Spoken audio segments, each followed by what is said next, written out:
உலகமெங்கும் உள்ள அனைத்து இறைமக்களுக்கும் வணக்கம். நீங்கள் புதுசாக இங்கே வீடியோ பார்க்குறதா இருந்தால் கீழே இருக்கிற சப்ஸ்கிரைப் பட்டனை ப்ரெஸ் பண்ணிவிட்டு பக்கத்தில் இருக்கிற பெல் ஐக்கானையும் கிளிக் பண்ணிக்கோங்க. அப்போ தான் நாங்கள் புதுசாக போடுற வீடியோட அப்டேட் உங்களுக்கு கிடைக்கும்.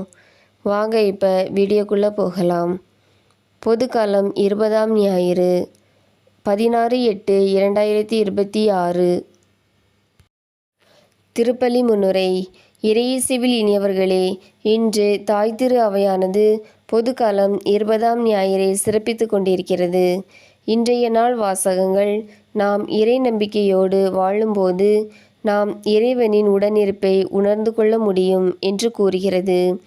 நற்செய்தி வாசகத்தில் வரும் கானானிய பெண் தாவீதின் மகனே என்று இயேசுவை அறிவுபூர்வமாக அறிக்கையிடுகின்றாள். சீடர்கள் கடிந்து கொண்ட பொழுதும் பின்வாங்காமல் எனக்கு இறங்கும் என்று இயேசுவை பின்தொடர்கின்றாள். இயேசுவிடம் உரையாடிய அப்பெண்ணின் நம்பிக்கையை கண்ட இயேசு, அம்மா, உம் நம்பிக்கை பெரிது, நீர் விரும்பியவாறே உம் மகளுக்கு நலம் கிடைக்கட்டும் என்றார். மக்கள் அனைவரிடமும் அன்பும் இரக்கமும் கொண்ட இறைவன் நாம் நீதியும் நேர்மையும் உடையவர்களாய் வாழ வேண்டும் என்றும் விரும்புகின்றார். மனித வாழ்க்கையில் நாம் பலவிதமான பிரச்சனைகளை சந்திக்கின்றோம். அதற்கு உடனடி தீர்வையும் எதிர்பார்க்கின்றோம்.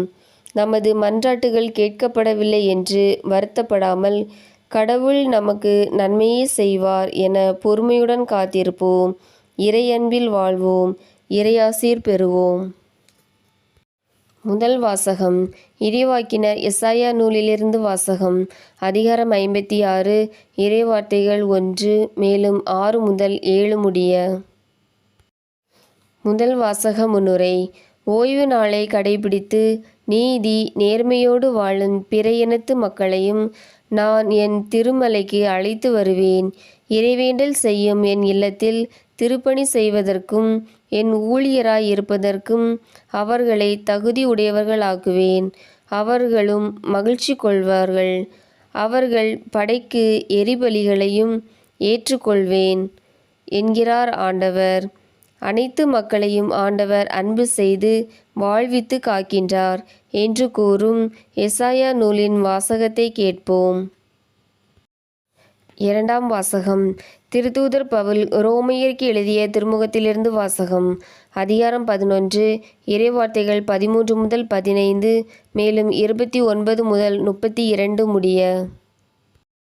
இரண்டாம் வாசக முன்னுரை.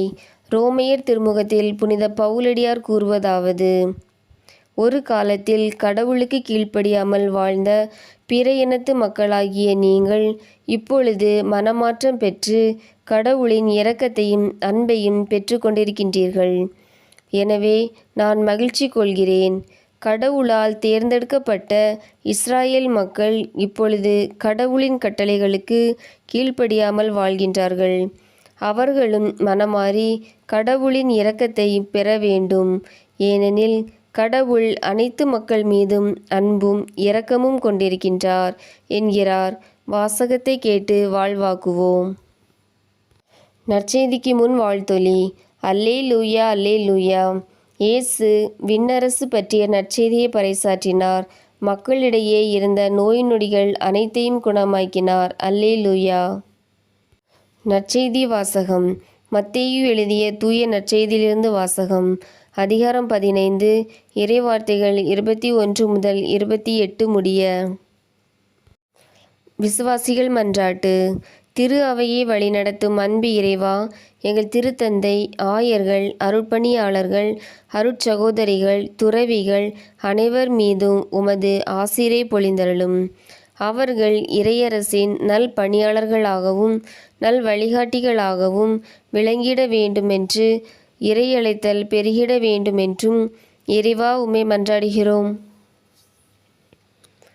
அன்பும் அமைதியும் வழங்கும் அன்பு இறைவா, எம் நாட்டு தலைவர்கள் நீதியும் நேர்மையும் கொண்டவர்களாய் மக்கள் பணி செய்ய வேண்டும் என்றும் நல்ல பல திட்டங்களால் நாட்டை வளர்ச்சியின் பாதைக்கு கொண்டு செல்ல வேண்டுமென்றும் மத நல்லிணக்கத்தையும் சமத்துவத்தையும் பேணி காத்து நாட்டில் அமைதியை ஏற்படுத்த வேண்டுமென்றும் இறைவா உம்மை மன்றாடுகிறோம்.